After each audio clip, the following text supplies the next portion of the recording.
As Elizabeth had no longer any interest of her own to pursue, she turned her attention almost entirely to his sister and Mr. Bingley, and the train of agreeable reflections which her observations gave birth to made her perhaps almost as happy as Jane. She saw her, in idea, settled in that very house, in all the felicity which a marriage of true affection could bestow, and she felt capable, under such circumstances, of endeavouring even to like Bingley's two sisters. Her mother's thoughts she plainly saw were bent the same way, and she determined not to venture near her, lest she might hear too much. When they sat down to supper, therefore, she considered it a most unlucky perverseness which placed them within one of each other, and deeply was she vexed to find that her mother was talking to that one person, Lady Lucas, freely, openly, and of nothing else but of her expectation that Jane would be soon married to Mr. Bingley. It was an animating subject, and Mrs. Bennet seemed incapable of fatigue while enumerating the advantages of the match.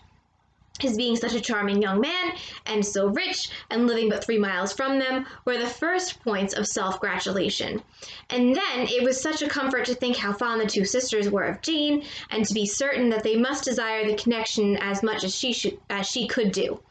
It was, moreover, such a promising thing for her younger daughters, as Jane's marrying so greatly must throw them in the way of other rich men. And lastly, it was so pleasant at her time of life to be able to consign her single daughters to the care of their sister, that she might not be obliged to go into the company more than she liked. It was necessary to make this circumstance a matter of pleasure, because on such occasions it is the etiquette. But no one was less likely than Mrs. Bennet to find comfort in staying at home at any period of her life.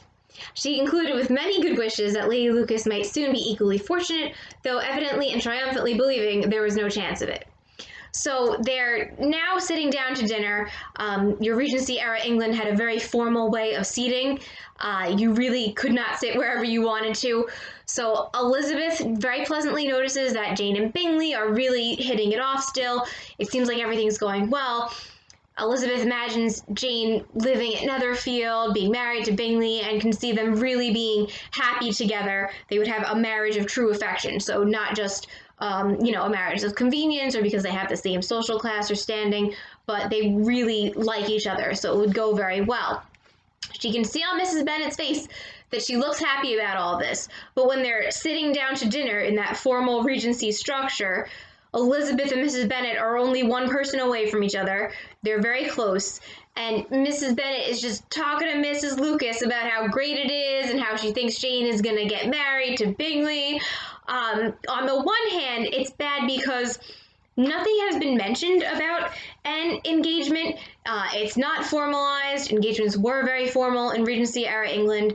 It's just kind of, we can see that Jane and Bingley like each other and it's going well, but it's nothing so far as an engagement. But Mrs. Bennet's already like, oh, here's this do I look engaged mug. I got you a future Mrs. Dish that you could put stuff in, and here's my wedding planning binder, Jane and Bingley forever.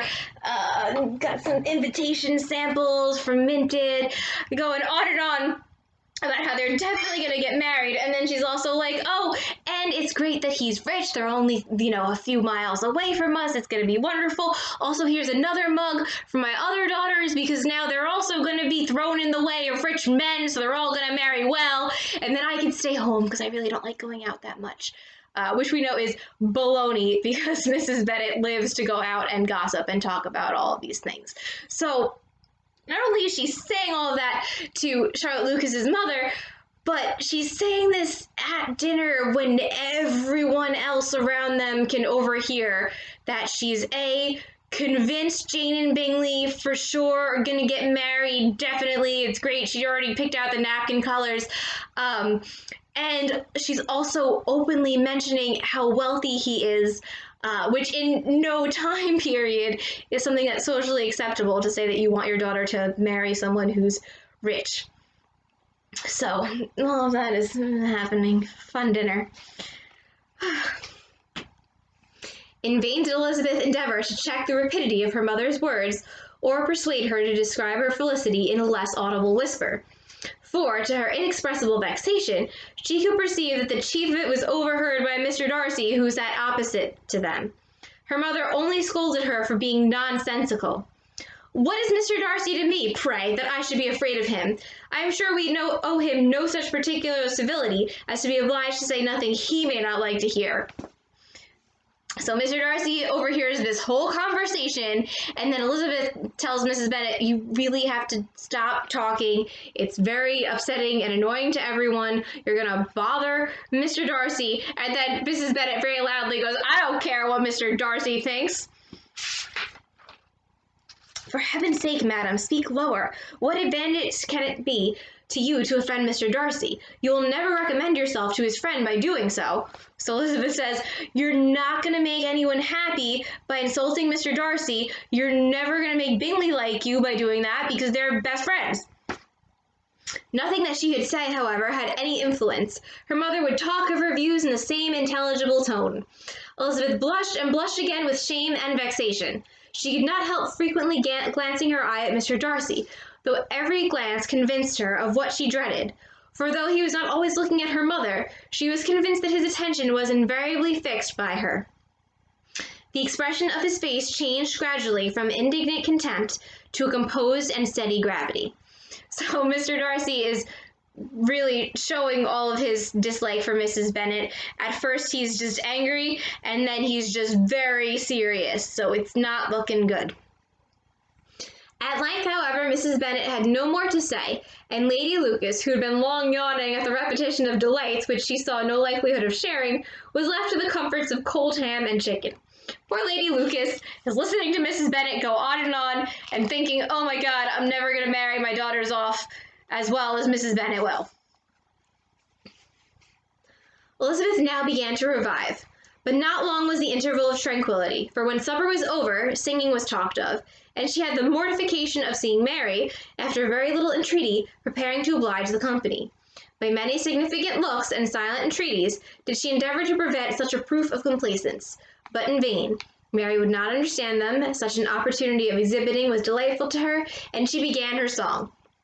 Elizabeth's eyes were fixed on her with most painful sensations, and she watched her progress through the several stanzas with an impatience which was very ill rewarded at their close. For Mary, on receiving amongst the thanks of the table the hint of a hope that she might be prevailed on to favour them again, after the pause of half a minute began another. So without too much invitation, Mary goes and plays and sings, and everyone's like, oh, good job. And then after like 30 seconds of hearing that, she's like, oh, great, I'm going to play again, even though there's other ladies who would also appreciate a turn playing and singing. Mary's powers were by no means fitted for such a display. Her voice was weak and her manner affected. Elizabeth was in agonies. She looked at Jane to see how she bore it, but Jane was very composedly talking to Bingley. She looked at his two sisters and saw them making signs of derision at each other, and at Darcy, who continued, however, impenetrably grave. So Mary does not sing very well. She has an affected manner, so she's kind of like putting on airs, a little bit stuck up about her playing, so that's even worse when you take into consideration that she's not playing that well. She looks at the Bingley sisters, and they're making fun of her, not really making fun of her out loud, but you know how people, give the side eye and make expressions and little derisive comments. So none of that is very good. Darcy is very grave and serious looking. Not going well for Mary. She looked at her father to entreat his interference, lest Mary should be singing all night. He took the hint, and when Mary had finished her second song, said aloud, "That will do well, extremely well, child. You have delighted us long enough. Let the other young ladies have time to exhibit." Mary, though pretending not to hear, was somewhat disconcerted, and Elizabeth, sorry for her, and sorry for her father's speech, was afraid her anxiety had done no good. Others of the party were now applied to. So Elizabeth wants this whole thing to stop. She tries to kind of make a sign to her dad, see if he can get Mary to stop. But Mr. Bennet is not very subtle. He just says, "Oh, that's enough. Let everyone else have a turn, Mary." Mary's upset by that. Elizabeth is upset by that. So it just makes the situation worse instead of mitigating the problem. Mary, though pretending not to hear, was somewhat disconcerted. And I'm going to skip that paragraph because I read it a second ago. "If I," said Mr. Collins, "were so fortunate as to be able to sing, I should have great pleasure, I am sure, in obliging the company with an air. but for I consider music a very innocent diversion, and perfectly compatible with the profession of a clergyman. I do not mean, however, to assert that we can be justified in devoting too much of our time to music, for there are certainly other things to be attended to. The rector of a parish has much to do. In the first place, he must make such an agreement for tithes as may be beneficial to himself and not offensive to his patron. He must write his own sermons, and the time that remains will not be too much for his parish duties, and the care and improvement of his dwelling, which he cannot be excused for making as comfortable as possible. And I do not think it of light importance that he should have attentive and conciliatory manners towards everybody, especially towards those to whom he owes his preferment. I cannot acquit him of that duty, nor can I think well of the man who should omit an occasion of testifying his respect towards anybody connected with the family. And with a bow to Mr. Darcy, he concluded his speech, which had been spoken so loud as to be heard by half the room. So Mr. Collins also makes a big social gaffe again. He's saying, if I could sing, I would sing. There's nothing wrong with singing. It's perfectly in line with what a clergyman should do. And by the way, here's a list of other things that clergymen should do and that are acceptable. And you should always compliment family members of people you work with. Wink, wink, Mr. Darcy. And he makes him another bow, and it's just really awkward. No one is having fun. Many stared, many smiled, but no one looked more amused than Mr. Bennet himself, while his wife seriously commended Mr. Collins for having spoken so sensibly, and observed in a half-whisper to Lady Lucas that he was a remarkably clever, good kind of young man. So Mr. Bennet is highly amused by Mr. Collins looking like a fool. Mrs. Bennet genuinely thinks that that was a good speech, good job, Mr. Collins, and loudly tells Lady Lucas that he's great. To Elizabeth it appeared that, had her family made an agreement to expose themselves as much as they could during the evening, it would have been impossible for them to play their parts with more spirit or finer success. And happy did she think it for Bingley and her sister that some of the exhibition had escaped his notice, and that his feelings were not of a sort to be much distressed by the folly which he must have witnessed. That his two sisters and Mr. Darcy, however, should have such an opportunity of ridiculing her relations was bad enough, and she could not determine whether the silent contempt of the gentlemen or the insolent smiles of the ladies were more intolerable. So Elizabeth is thinking, oh my God, if they came up with a plan to make us look stupid, they couldn't have done a better job. She feels a little bit better by the fact that Bingley is so in love with Jane that he doesn't seem to notice much of what goes on, but Mr. Darcy noticed, and both of Mr. Bingley's sisters also noticed. So that's not too great. That's not very reassuring at all.